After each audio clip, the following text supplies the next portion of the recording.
कुलदीप जी नमस्कार, स्वागत है आपका लाइव सेशन में। कुलदीप जी नमस्कार, आप सभी का स्वागत करता हूं।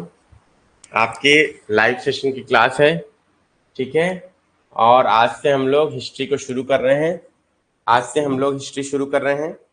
ठीक है। और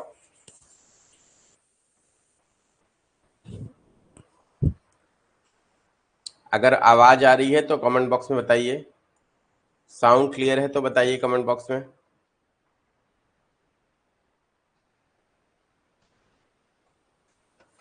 साउंड क्लियर है, बताइए। साउंड क्लियर है?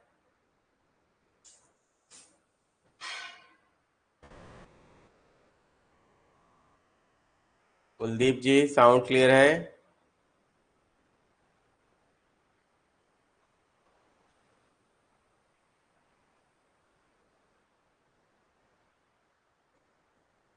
कुलदीप जी साउंड के बारे में बताएंगे तभी क्लास आगे बढ़ सकती है। आपका रिस्पांस नहीं आ रहा है।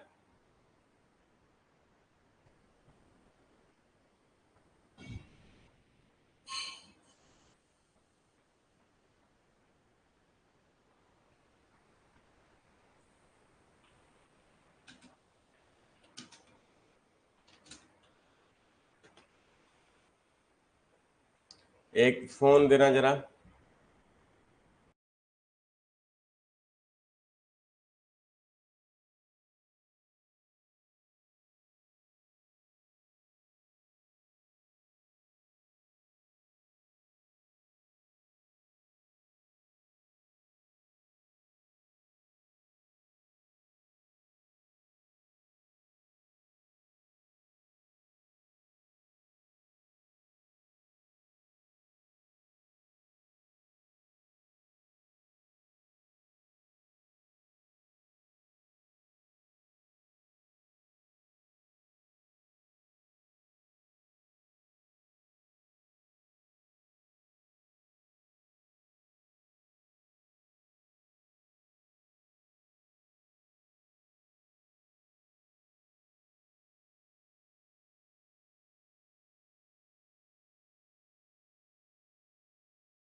शबनम जी आवाज आ रही है आपको?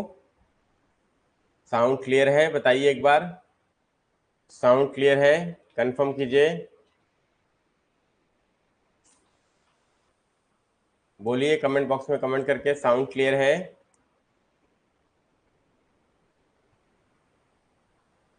शबनम जी अगर आवाज आ रही है तो कमेंट बॉक्स में कमेंट करके बताइए साउंड क्लियर है कि नहीं है। क्लियर है, ठीक है। चलिए तो हम लोगों ने दोस्तों यहाँ पर इंट्रोडक्शन देख लिया था, और हम लोग यहाँ पर अब बात करेंगे आज से सिलेबस के बारे में। सिलेबस को स्टार्ट कर रहे हैं हम लोग, हिस्ट्री को स्टार्ट कर रहे हैं हम लोग, आज हिस्ट्री को स्टार्ट करेंगे, ठीक है। और हिस्ट्री के सिलेबस के बारे में आज हम लोग बात करेंगे कि क्या क्या चीज़ें हम लोग पढ़ेंगे। और क्लास का टाइम देखिए 9 बजे से है, तो 9:05 तक सभी लोग जुड़ जाया करिए। 9:05 तक सभी लोग जुड़ जाया करिए। मैं 10 मिनट से वेट कर रहा हूँ, उसके बाद भी कोई बच्चा नहीं आ रहा है, ठीक है। तो कोशिश ये करिए कि 10 मिनट से सभी लोग 9:05 तक जुड़ जाया करिए। चलिए यहाँ पर दोस्तों आज का है हमारा टॉपिक ऑफ डिस्कशन हिस्ट्री का इंट्रोडक्शन। हिस्ट्री का इंट्रोडक्शन दोस्तों हम लोग क्या करेंगे, देखने वाले, ठीक है। ध्यान रखिएगा, इंपॉर्टेंट है आप सभी के लिए। और हिस्ट्री के इंट्रोडक्शन में आप लोग को ये पता होना चाहिए कि आरओ के सिलेबस में या यूपीपीसी से सिलेबस में क्या क्या चीजें आती हैं, कौन कौन से आपके इंपॉर्टेंट चैप्टर्स हैं जो आपको पता होने चाहिए, ठीक है। तो सबसे पहले हम लोग बात करेंगे, देखिए हिस्ट्री के 3 डिवीजन होते हैं, आप सबको पता होगा। एंशिएंट हिस्ट्री है, ठीक है। इसके बाद आपका मेडिवल हिस्ट्री है, और फिर आपका मॉडर्न हिस्ट्री, ठीक है। तो एक एक सेक्शन हम लोग क्या करेंगे, कंप्लीट करते हुए चलेंगे, ठीक। और आज मैं आपको सभी महत्वपूर्ण चैप्टर्स बता दूंगा, एंशिएंट हिस्ट्री के, मेडिवल हिस्ट्री के और मॉडर्न हिस्ट्री के, ताकि आप लोग इसको एक सेपरेट नोटबुक बनाइएगा, उसमें नोट कर लीजिएगा, ठीक है। यहाँ पर आपको यही करना है।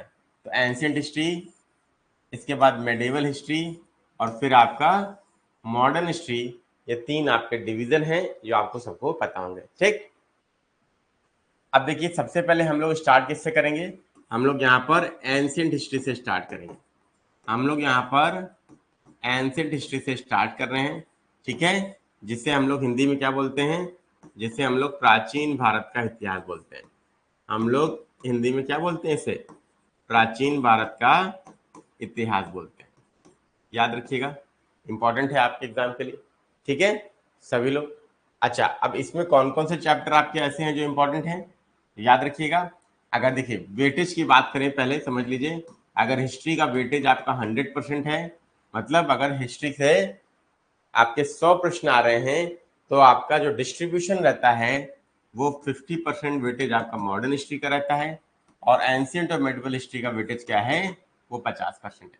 ध्यान रखिएगा, ठीक है। किसी भी एग्जाम की बात कर रहा हूँ, पीसीएस में, आरओ में, जिस भी परीक्षा में आप बैठेंगे, तो आपका मॉडर्न हिस्ट्री क्या है, आपका 50% वेटेज रखता है, और एंशिएंट और मेडिवल हिस्ट्री आपका ये दोनों मिलाकर 50% रखता है। कभी एंशिएंट ज्यादा हो जाता है, मेडिवल कम, कभी मेडिवल ज्यादा, एंशिएंट कम। समझ में आ गई बात, यहाँ तक क्लियर है? जल्दी से बता दीजिए बेटा, फटाफट से बता दीजिए।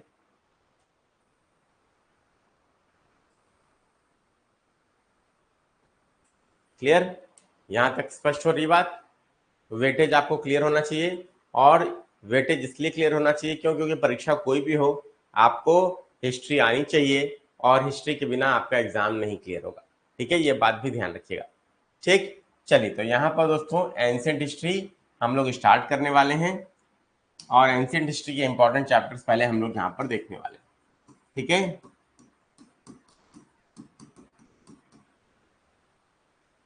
अब देखिए मेन हमारा उद्देश्य क्या है, हमें उन्हीं टॉपिक पे कमांड करना है दोस्तों जो आपके क्या है, बार बार रिपीटेड होते हैं, जिनसे बार बार प्रश्न आपके बनते हैं। रिसर्च करना हमारा उद्देश्य कतई नहीं होगा, ये बात याद रखिएगा। टारगेट बेस्ड पढ़ाई हम लोग करेंगे, टारगेट ओरिएंटेड पढ़ाई करेंगे, और उस पढ़ाई के द्वारा हम लोग क्या करने वाले हैं, हम लोग अपने सिलेबस को कंप्लीट करेंगे, और बेहतरीन तरीके से हम लोग क्या करेंगे, प्रैक्टिस करेंगे, और एग्जाम को क्लियर करेंगे, ठीक है। ये उद्देश्य लेकर हम लोग चल रहे हैं, ठीक। तो सबसे पहले एंशिएंट हिस्ट्री में आपका जो सिलेबस है, उसमें टॉपिक हम लोग पढ़ेंगे सिंधु घाटी सभ्यता। आप लोग भी कॉपी पेन लेके नोट करते चलिए, सिंधु घाटी सभ्यता, ये हमारा टॉपिक रहेगा आज का, इंडस वैली सिविलाइजेशन।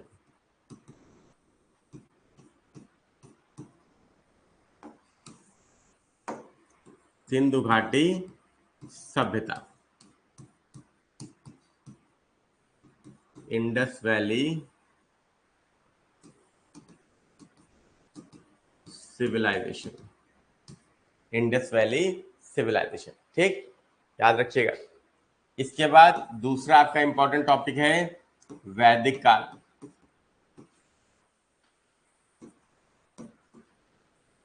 जिसको हम लोग वैदिक पीरियड के नाम से भी जानते हैं।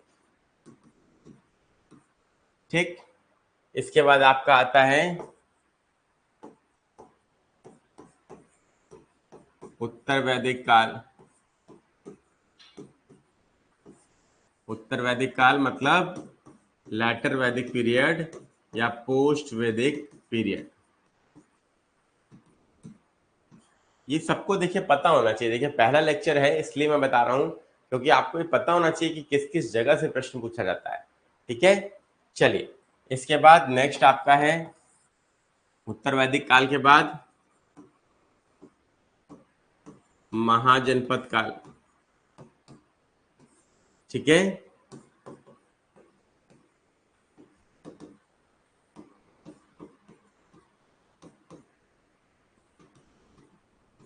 महाजनपद पीरियड। और इसके बाद आपका आता है महाजनपद के बाद, महाजनपद काल में नंद वंश के अंतिम शासक धनानंद को मारकर हराकर मौर्य वंश की स्थापना की थी। किसने? चंद्रगुप्त मौर्य ने।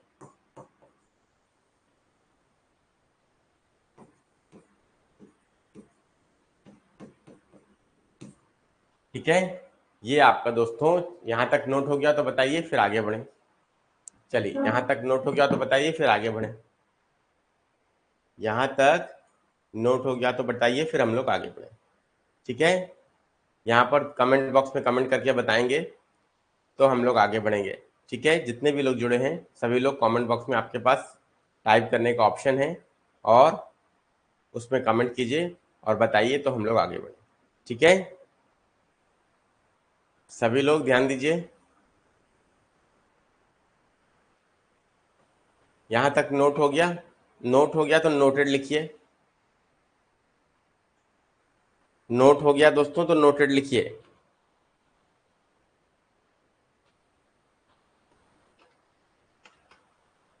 सभी लोग ठीक है, चलिए वेरी गुड। अब आगे बढ़ जाते हैं। अब हम लोग आगे बढ़ जाते हैं। जो नेक्स्ट इंपॉर्टेंट चैप्टर है वो क्या है? मौर्य वंश के बाद दोस्तों एंशिएंट हिस्ट्री में आप लोग को क्या देखना है? छठा में आपको देखना है उत्तर मौर्य काल। हम लोग को पढ़ना है उत्तर मौर्य काल। ठीक है, उत्तर मौर्य काल में कौन कौन से आप शासकों के बारे में अध्ययन करते हैं? उत्तर मौर्य काल में हम लोग अध्ययन करने वाले हैं किसके बारे में? कमेंट बॉक्स में बताइए कमेंट करके। आप लोगों ने इतिहास इतना तो पढ़ा होगा, जल्दी से बताइए। उत्तर मौर्य काल में हम लोग किसके बारे में अध्ययन करने वाले हैं? फटाफट से बता दीजिए।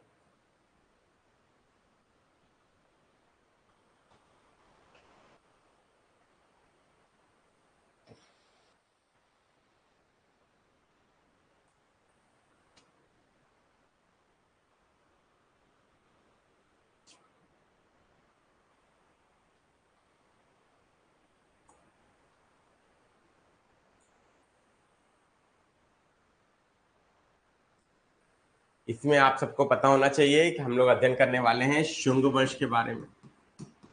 ठीक है, कर्ण वंश के बारे में, सातवाहन वंश के बारे में। ये आपके क्या है? ये सारे आपके उत्तर मौर्य काल में शासक हैं जिनके अंतर्गत हम लोग अध्ययन करते हैं, जिनसे प्रश्न बनते हैं। ठीक, इसके बाद नेक्स्ट आपका आता है, इसके बाद दोस्तों जो प्रमुख डायनेस्टी है वो आपकी आती है गुप्त वंश या गुप्त काल।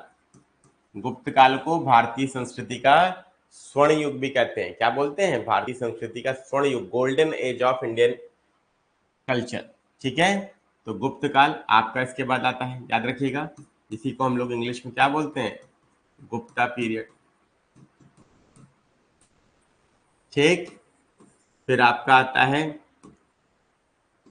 उत्तर गुप्त काल। इसमें सबसे इंपॉर्टेंट आपका है पोस्ट गुप्ता पीरियड में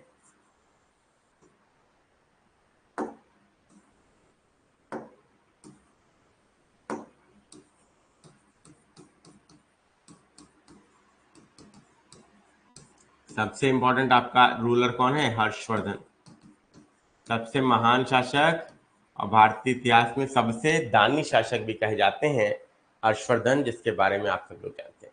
ठीक है, आपने सुना होगा। क्लियर?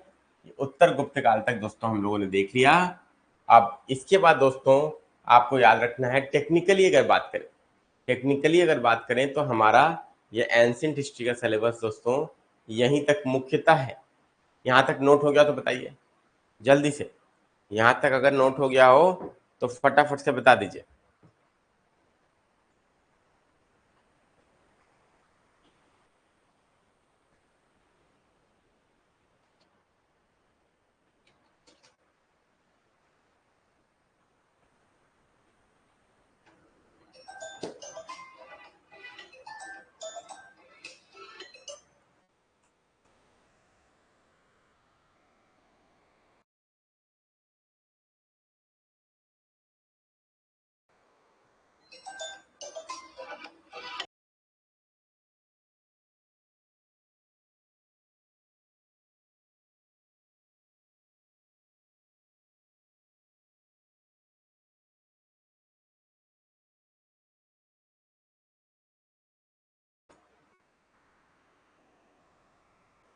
चलिए, यहाँ तक आप सब लोगों ने नोट कर लिया, दैट इज वेरी गुड।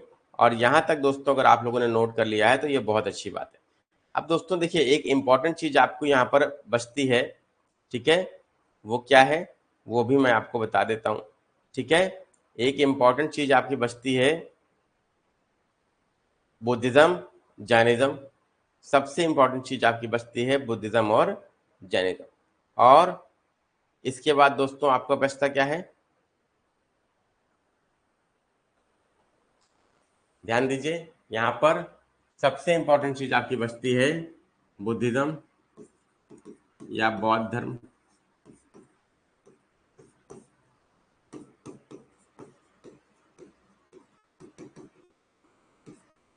ठीक है,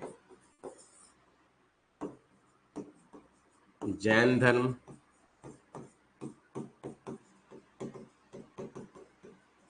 जैनिज्म।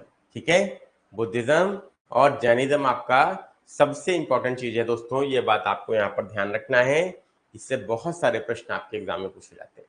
ठीक, इसके बाद दोस्तों आपका 11वां संगम युग। संगम युग से बहुत सारे प्रश्न आते हैं दोस्तों, याद रखिएगा। और संगम युग में हम लोग किनके बारे में अध्ययन करते हैं? संगम युग में हम लोग अध्ययन करते हैं चेर, चोल, पांड्य, ठीक है, सत्यपुत्र, इनके बारे में हम लोग अध्ययन करते हैं। ये बात आपके लिए बहुत ही ज्यादा इंपॉर्टेंट है, इस बात को ध्यान रखना है। ठीक है, यहाँ तक क्लियर है? बताइए, यहाँ तक नोट हो गया?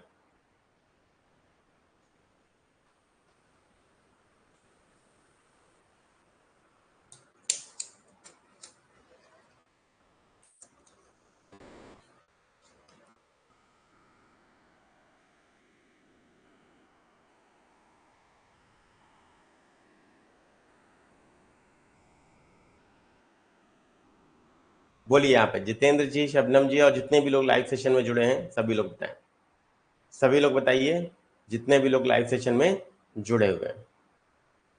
ठीक है, जितने भी लोग लाइव सेशन में जुड़े हुए हैं सभी लोग फटाफट से बताइए।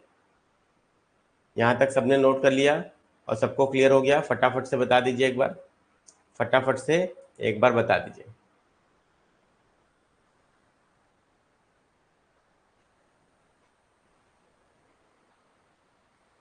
ठीक है,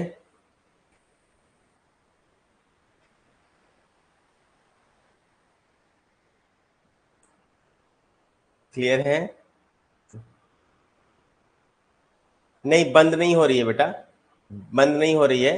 वो मैंने थोड़ी टेक्निकल प्रॉब्लम थी तो मैंने खुद ही बंद किया था। ठीक है, मैंने स्वयं से बंद किया था, मैंने स्वयं से ऑफ किया था, थोड़ी टेक्निकल प्रॉब्लम के चलते उसको सही करने के लिए, थोड़ा कैमरे में कुछ प्रॉब्लम थी, उसको सही करने के लिए मैंने बंद किया था। अभी ठीक है, अभी कोई दिक्कत नहीं।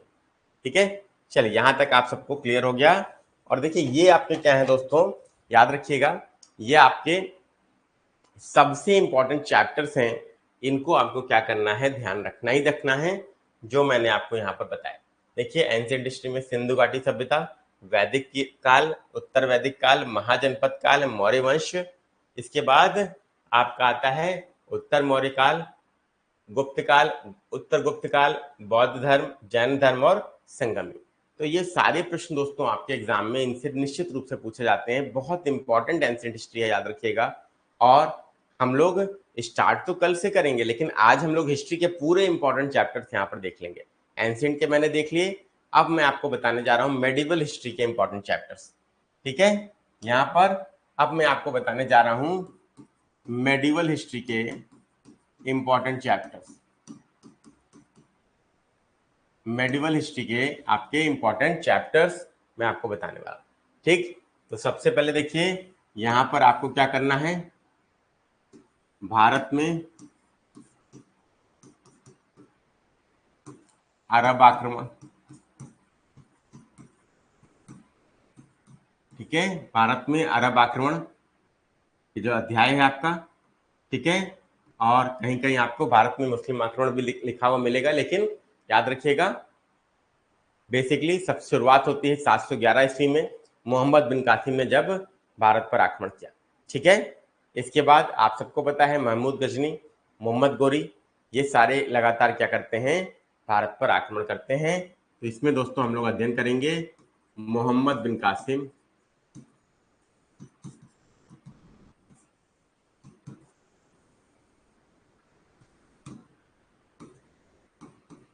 महमूद गजनी और मोहम्मद गोरी और मोहम्मद गोरी, ये याद रखिएगा। ये तीनों से संबंधित प्रश्न आपके एग्जाम में पूछा जाता है और आपको इसको ध्यान भी रखना है। ठीक, क्लियर होगी बात? यहां तक सबको स्पष्ट है? जल्दी से बताइए, यहां तक सबको स्पष्ट हो रही होगी बात, इतना मैं उम्मीद करके चलता हूं सभी लोगों से। ठीक, क्योंकि देखिए क्या है ना, इतना मैं अगर उम्मीद नहीं करके चलूंगा तो मोस्ट इंपॉर्टेंट चैप्टर जब आपको नहीं पता होंगे तब आप कैसे करेंगे, सिलेबस कैसे कंप्लीट करेंगे? मेन चैलेंज तो आपके सामने ये आ जाएगा ना दोस्तों। ठीक है, तो याद रखिएगा, तो ये आपके लिए इंपॉर्टेंट है जो मैंने आपको यहाँ पर बताया। ठीक है, सभी लोग बता दीजिए।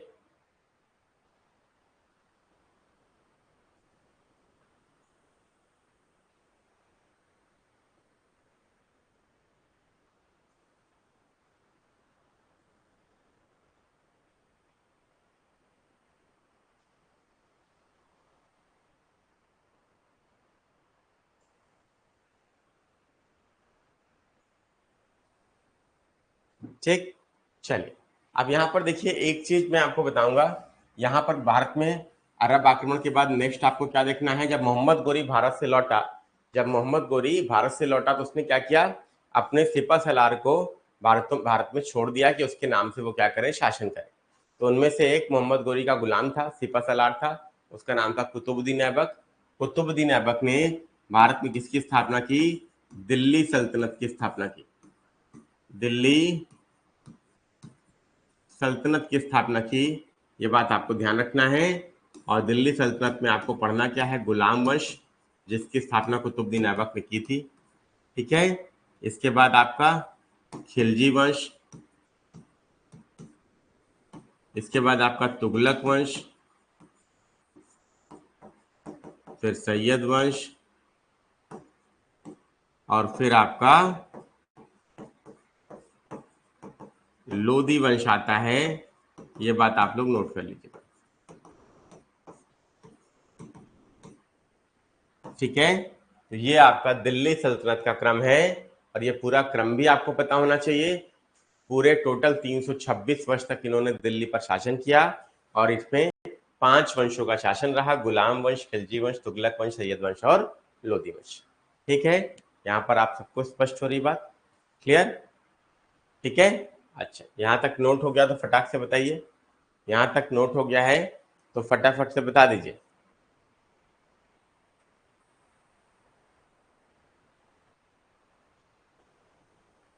यहाँ तक नोट हो गया है तो फटाफट से क्या करिए, बता दीजिए। ठीक है, फटाफट से बता दीजिए, यहाँ तक अगर नोट हो गया है तो।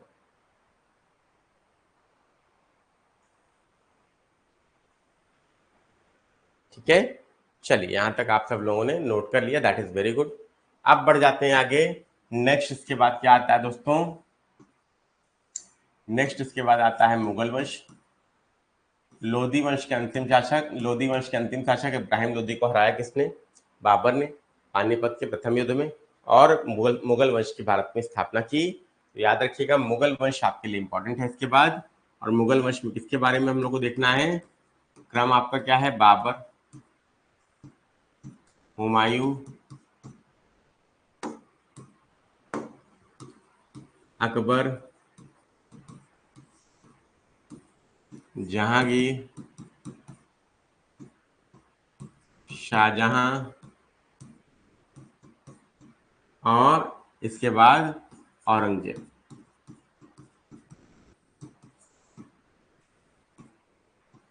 और इसके बाद आपके जो कमजोर शासक थे उनके बारे में भी हम लोग एक क्रम बिठा लेंगे दिमाग में, क्योंकि वो क्रम भी आपके एग्जाम में पूछा जाता है। ठीक है, याद रखिएगा, मुगल वंश के बारे में आपको इतना डिटेल में पढ़ना है। दिल्ली सल्तनत और मुगल वंश को अगर जोड़ दिया जाए तो आपका मेडिवल हिस्ट्री यहीं पर दोस्तों आपकी क्या हो जाती है? हो जाती है, कंप्लीट हो जाती है। इसके बाद दोस्तों देखिए, नेक्स्ट आपके लिए इंपॉर्टेंट क्या है यहाँ पर? आप लोग जो पढ़ना है आपको सिख साम्राज्य, सिख साम्राज्य आपको पढ़ना है। इसके बाद आपको पढ़ना है मराठा,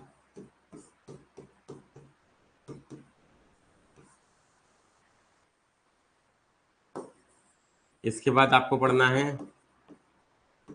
विजयनगर, बहमनी साम्राज्य।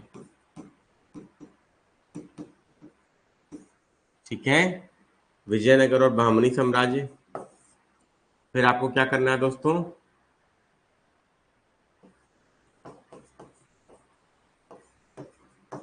भक्ति व सूफी आंदोलन।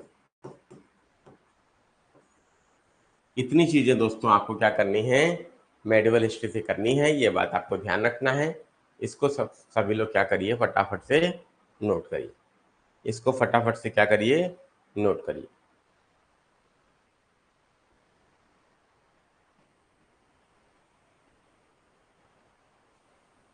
नोट हो जाए तो बताइएगा कमेंट बॉक्स में। नोट हो जाए तो कमेंट बॉक्स में ज़रूर आप लोग बता दीजिए।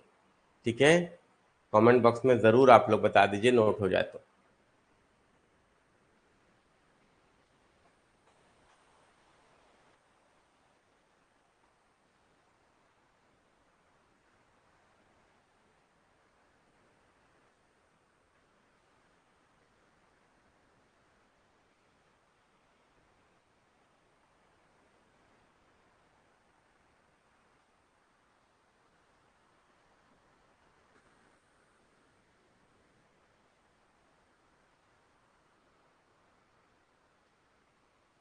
देखिए, मैं पढ़ भी तो रहा हूँ ना, मैं पढ़ भी तो रहा हूँ बेटा। राइटिंग जो अब जैसी है देखिए वैसी ही रहेगी।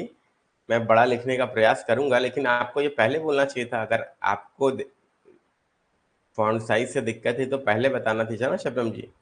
ठीक है, मैं पढ़ दे रहा हूँ एक बार। मुगल वंश है जिसमें बाबर, हुमायूं, अकबर, जहांगीर, शाहजहां, औरंगजेब और फिर बाद के जो कमजोर शासक हैं। फिर सिख साम्राज्य है, फिर मराठा है, फिर विजयनगर और बहमनी साम्राज्य है, और फिर भक्ति और सूफी आंदोलन। ठीक है, याद रखिएगा, इतना आप सभी लोगों को नोट कर लेना है। ठीक, चलिए अब यहाँ पर देखिए दोस्तों, यहाँ पर आपको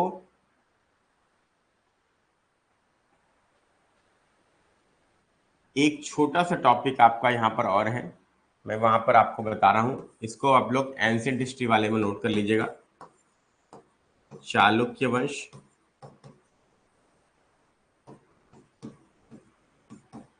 गुर्जर प्रतिहार, गुर्जर प्रतिहार और राष्ट्रकूट वंश। ये हर्षवर्धन के बाद इनके बीच में सत्ता को लेकर संघर्ष होता है। चालुक्य वंश गुर्जर प्रतिहार वंश और राष्ट्रकूट वंश, ये आपके क्या है, इनमें सत्ता को लेकर संघर्ष होता है। कन्नौज की सत्ता को लेकर ये हर्षवर्धन के बाद आते हैं, ध्यान रखिएगा, ये हर्षवर्धन के बाद आते हैं। ठीक, इसको सभी लोग नोट कर लीजिएगा। ठीक है, आपका चालुक्य वंश, गुर्जर प्रतिहार वंश और आपका राष्ट्रकूट वंश। ठीक है, सभी लोगों ने नोट कर लिया होगा उम्मीद करता हूं। चलिए अब आगे बढ़ जाते हैं दोस्तों। ये हम लोगों ने मेडिवल हिस्ट्री भी देख लिया। अब हम लोग आ जाते हैं किस पर, अब हम लोग आ जाते हैं मॉडर्न हिस्ट्री पर। अब हम लोग आ जाते हैं दोस्तों मॉडर्न हिस्ट्री पर, हम लोग आ जाते हैं। अब मॉडर्न हिस्ट्री में हमें क्या देखना है, जो इंपॉर्टेंट चैप्टर्स हैं। सबसे पहले दोस्तों यूरोपीय कंपनियों का आगमन। ठीक है, यूरोपीय कंपनियों का भारत में आगमन। ठीक है, यूरोपीय कंपनियों का भारत में आगमन, ये हमें देखना है। एडवेंट ऑफ यूरोपियंस, आप सबको पता है सबसे पहले पुर्तगाली आए, फिर डच, फिर अंग्रेज, ये क्रम दोस्तों चलता रहा। और फिर आपके डेन आए, फ्रांसीसी आए, ये सारी कंपनियां भारत में आई। अब पूछता है आपका क्रम क्या है दोस्तों, तो क्रम भी आपको पता होना चाहिए। तो यहाँ पर क्रम आपको मैं बताऊंगा। ठीक है, ये क्रम आपको पता होना चाहिए। और विशेष रूप से ईस्ट इंडिया कंपनी के बारे में क्यों, क्योंकि ईस्ट इंडिया कंपनी क्या है, आपके लिए इंपॉर्टेंट है। ईस्ट इंडिया कंपनी आपके लिए इंपॉर्टेंट है क्योंकि ईस्ट इंडिया कंपनी ने क्या किया, भारत पर शासन किया। क्लियर हो गई बात, सभी लोग बता दीजिए।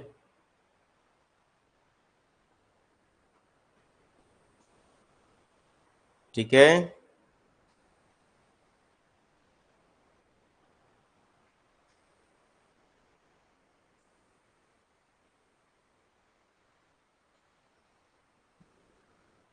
ठीक, इसके बाद यहाँ पर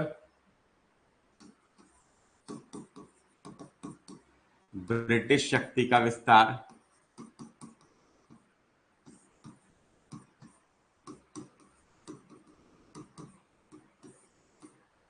व सुदृढ़ीकरण, इसमें विशेष रूप से ब्रिटिश शक्ति के विस्तार और सुदृढ़ीकरण में हम देखते क्या है कि अंग्रेजों ने कैसे पूरे भारत पे अपना साम्राज्य फैलाया। कैसे, आप सबको पता है प्लासी का युद्ध, बक्सर का युद्ध, आंग्ल मराठा युद्ध, आंग्ल मैसूर युद्ध, आंग्ल सिख युद्ध, आंग्ल अफगान युद्ध। ठीक है, ये सारे, आंग्ल नेपाल युद्ध, आंग्ल बर्मा युद्ध, ये सारे युद्ध क्या है, ये सारे युद्ध दिखाते हैं कि ब्रिटिशर्स ने, अंग्रेजों ने साम्राज्य विस्तार के लिए भी बहुत सारी लड़ाइयां लड़ी दोस्तों, जो आपको पता है।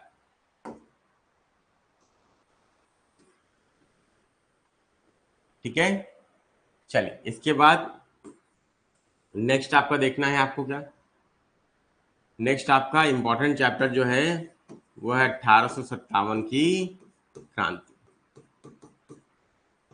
नेक्स्ट इंपॉर्टेंट चैप्टर जो है वो 1857 की क्रांति है। ये बात आपको ध्यान रखनी है, इंपॉर्टेंट चैप्टर। और इसके बाद अन्य आंदोलन भी हैं, अन्य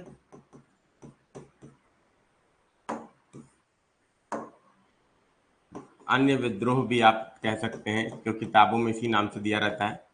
ठीक है, लेकिन हमारे लिए विद्रोह नहीं है, हमारे लिए तो क्रांति थी। ठीक है, तो याद रखिएगा यहाँ पर इसमें कौन कौन सी क्रांतियां आप देखेंगे, संथाल क्रांति, संथाल विद्रोह, ठीक है, कोल विद्रोह, ठीक है, सन्यासी विद्रोह, मुंडा विद्रोह, ये सारे क्या हैं, ये सारे आपको इसके अंतर्गत स्टडी करने। ठीक है, क्लियर हुई बात। इसके बाद नेक्स्ट आपका क्या है, नेक्स्ट यहाँ तक नोट कर लीजिए, फटाक से बताइए।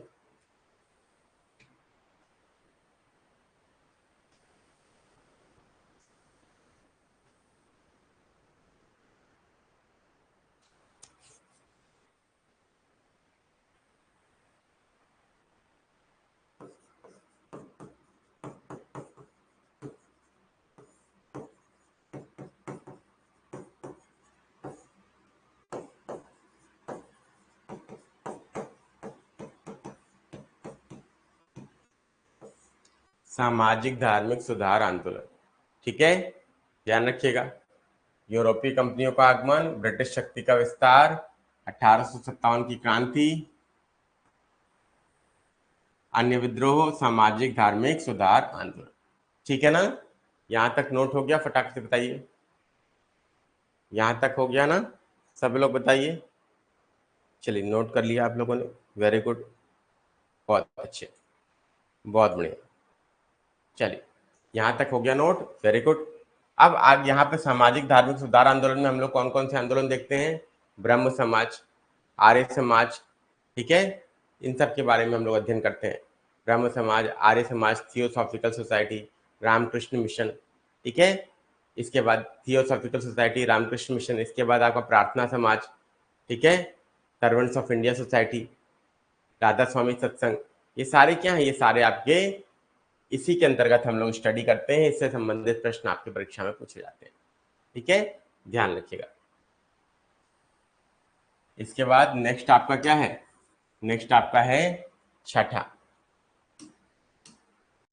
हाँ, इसके बाद दोस्तों आपका कांग्रेस की स्थापना, इंडियन नेशनल कांग्रेस, भारतीय राष्ट्रीय कांग्रेस, ठीक है, कांग्रेस की स्थापना।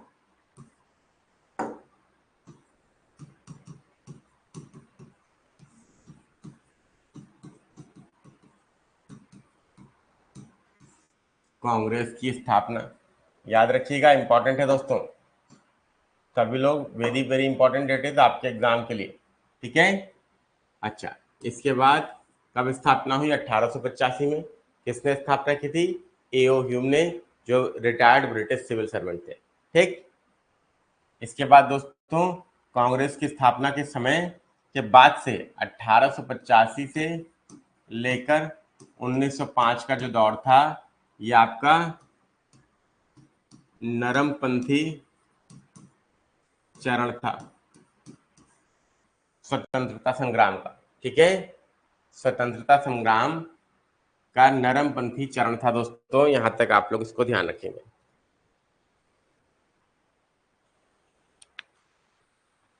ठीक है।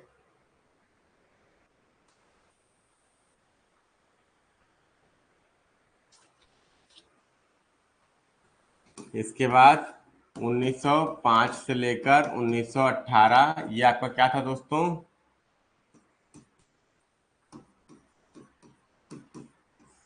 राष्ट्रवादी आंदोलन का गर्मपंथी चरण था।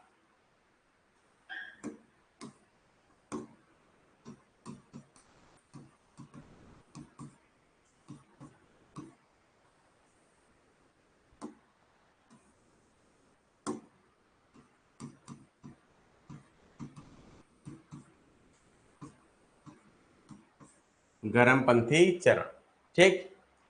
इसके बाद आपका नेक्स्ट आता है, इतना नोट कर लीजिए फटाक से, इतना नोट कर लीजिए फटाक से।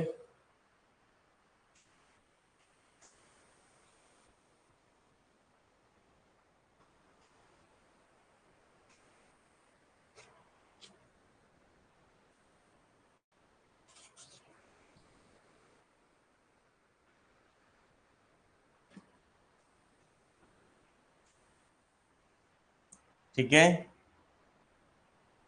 इसके बाद 1919 से लेकर 1939 जन राष्ट्रवाद का युग, जन राष्ट्रवाद का युग, ठीक है। इसमें इसको आप क्या कहते हैं? इसको आप गांधी युग के नाम से भी जानते हैं, इसको आप गांधी युग के नाम से भी जानते हैं। 1919 से लेकर 1939 तक का जो पीरियड है, ये आप जन राष्ट्रवाद का युग आपका कहलाता है, इसको आप लोग याद रखिएगा, ठीक है, सभी लोग ध्यान रखिएगा।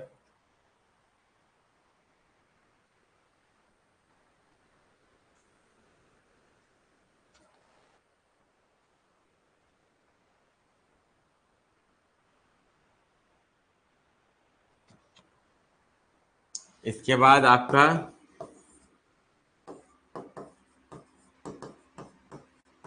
स्वतंत्रता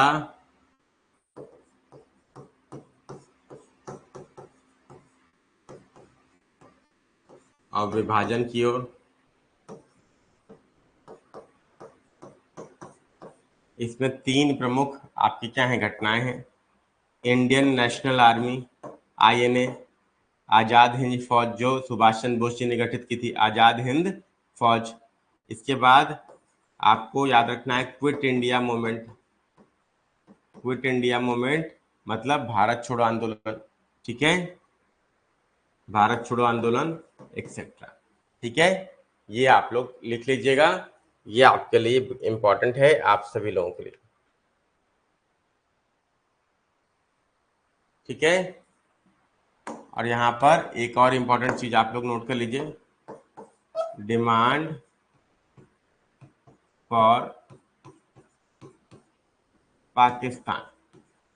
मैं हिंदी में भी बोल दे रहा हूँ, भारतीय सॉरी आजाद हिंद फौज, आजाद हिंद फौज, भारत छोड़ो आंदोलन, डिमांड फॉर पाकिस्तान मतलब पाकिस्तान की मांग। यहाँ तक नोट हो गया कि नहीं, जल्दी से बताइए, यहाँ तक नोट हो गया कि नहीं, फटाक से बताइए।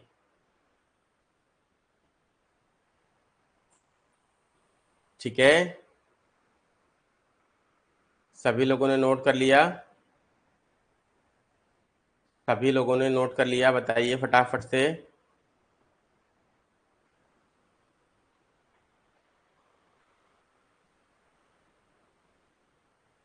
जल्दी जल्दी बता दीजिए कमेंट बॉक्स में, तो आगे बढ़ें।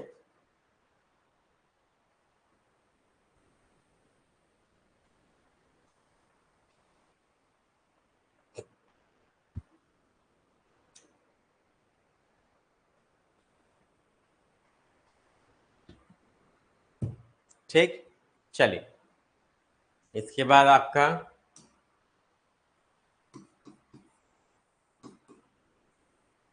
द्वितीय विश्व युद्ध,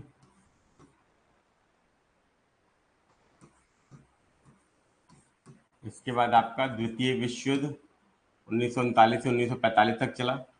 इससे संबंधित प्रश्न भी एग्जाम में आ सकता है, ठीक है। 1939 से 1945 तक सेकेंड वर्ल्ड वॉर चला, आप सबको पता है ये चीज, ठीक। इसके बाद नेक्स्ट इंपॉर्टेंट चैप्टर है आपका क्रांतिकारी आंदोलन। क्रांतिकारी आंदोलन, इनमें कौन कौन से आंदोलन प्रमुख हैं? इनमें आपका आपका पता होगा दोस्तों आपको, काकोरी कांड, ठीक है, केंद्रीय विधानसभा बम कांड, लाहौर षड्यंत्र जिसे, ठीक है। इसके बाद आपका जितने भी आपके ये सब गतिविधियां हुई, वो सब जो आपको याद है, पता है, इसमें आपकी याद रखिएगा सभी लोग सैंडर्स की हत्या, ठीक है, ये सारी गतिविधियां जो किसने की, क्रांतिकारियों ने की, ठीक है। और ये क्रांतिकारी आंदोलन भी आपकी परीक्षा में पूछा जाता है, इसलिए इसको हमें क्या करना है, बहुत अच्छे से तैयार करना है, ठीक, क्लियर है। और फिर फाइनली भारत की स्वतंत्रता व विभाजन, भारत की स्वतंत्रता व विभाजन, इतना दोस्तों हम लोग को देखना है, ये आपका क्या है, आपके परीक्षा में पूछा जाता है, ठीक है। जल्दी से बताइए, नोट हो गया तो फटाफट से बता दीजिए, सबने नोट कर लिया, भारत की स्वतंत्रता और विभाजन।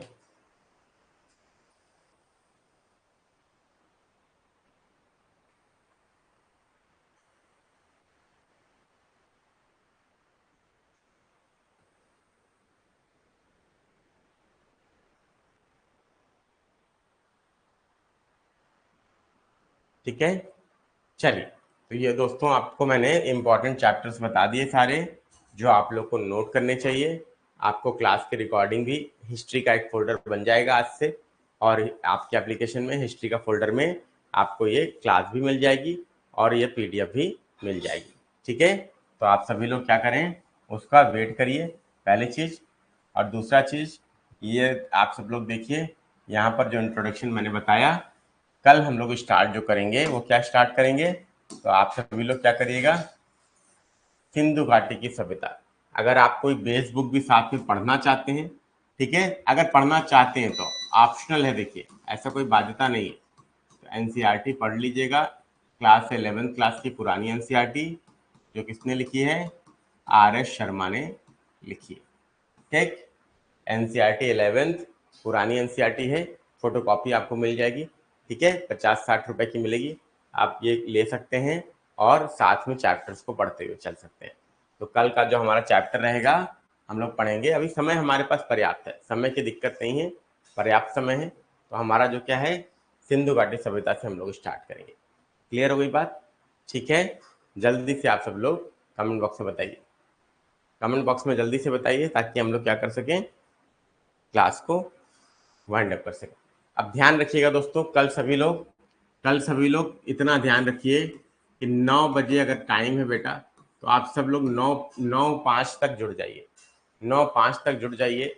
9:05 तक मैं वेट करूंगा, सब लोगों को 9:05 तक जुड़ जाना चाहिए। अदरवाइज फिर मैं क्लास स्टार्ट कर दूंगा, फिर शुरू में छूट जाएगा बेटा तो समझ में नहीं आएगा। ठीक है, तो आप लोग कोशिश करिए, 9 बजे का समय है तो 9:05 तक सब लोग जुड़ जाइए। ठीक, सब लोगों से बोल रहा हूँ, सभी लोग ध्यान रखिएगा। चलिए, कल मिलते हैं 9 बजे। कोई प्रश्न हो तो पूछ लीजिए, अदरवाइज सेशन को एंड करें। बताइए, कोई प्रश्न हो तो बताइए, अदरवाइज सेशन को एंड करें। शबनम रानी जी, जितेंद्र कुमार जी, कोई प्रश्न हो तो बताइए, या जितने भी लोग जुड़े हुए हैं, अदरवाइज सेशन को एंड किया जाए। बोलिए फटाफट से, जल्दी से।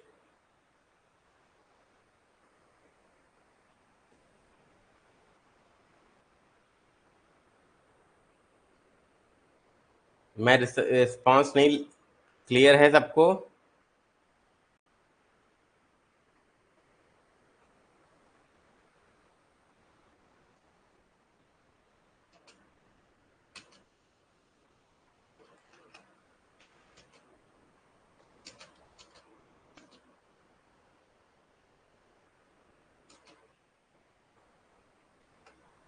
एक घंटे की क्लास ही, देखिए 1 घंटे की क्लास ही नहीं होगी बेटा, ये स्टार्टिंग है। ठीक है, इसके बाद आपकी 1 वीक के बाद ये क्लास आपकी बढ़ जाएगी, 1 से 1.5 घंटे भी हो जाएगी, 2 घंटे भी हो सकती है। ठीक है, अभी हम लोग स्टार्ट कर रहे हैं। अभी अगर मैं 2 घंटे लगातार क्लास लेने लगूंगा तो अभी तो जितने बच्चे एडमिटेड हैं उसमें से आपको इतने कम बच्चे लाइव क्लास में दिख रहे हैं, ये भी गायब हो जाएंगे। ठीक है बेटा, ध्यान रखिएगा, अगर 2 घंटे लगातार क्लास ले लूंगा तो हमें समस्या नहीं है, समस्या आप लोगों को होगी, आप लोग बैठ नहीं पाएंगे। हमें तो दिन में 7-8 घंटे क्लास लेनी ही होती है। ठीक है, तो हमें तो लेना ही है, लेकिन शुरुआत में अभी 1 हफ्ता हम लोग यही रखेंगे और उसके बाद हम लोग क्या करेंगे, हम लोग क्लास का टाइम बढ़ा देंगे। ठीक, क्लियर है शबनम जी? आपका डाउट था जो मैंने आपको क्लियर करके बताया। ठीक है, बोलिए फटाफट से बोलिए।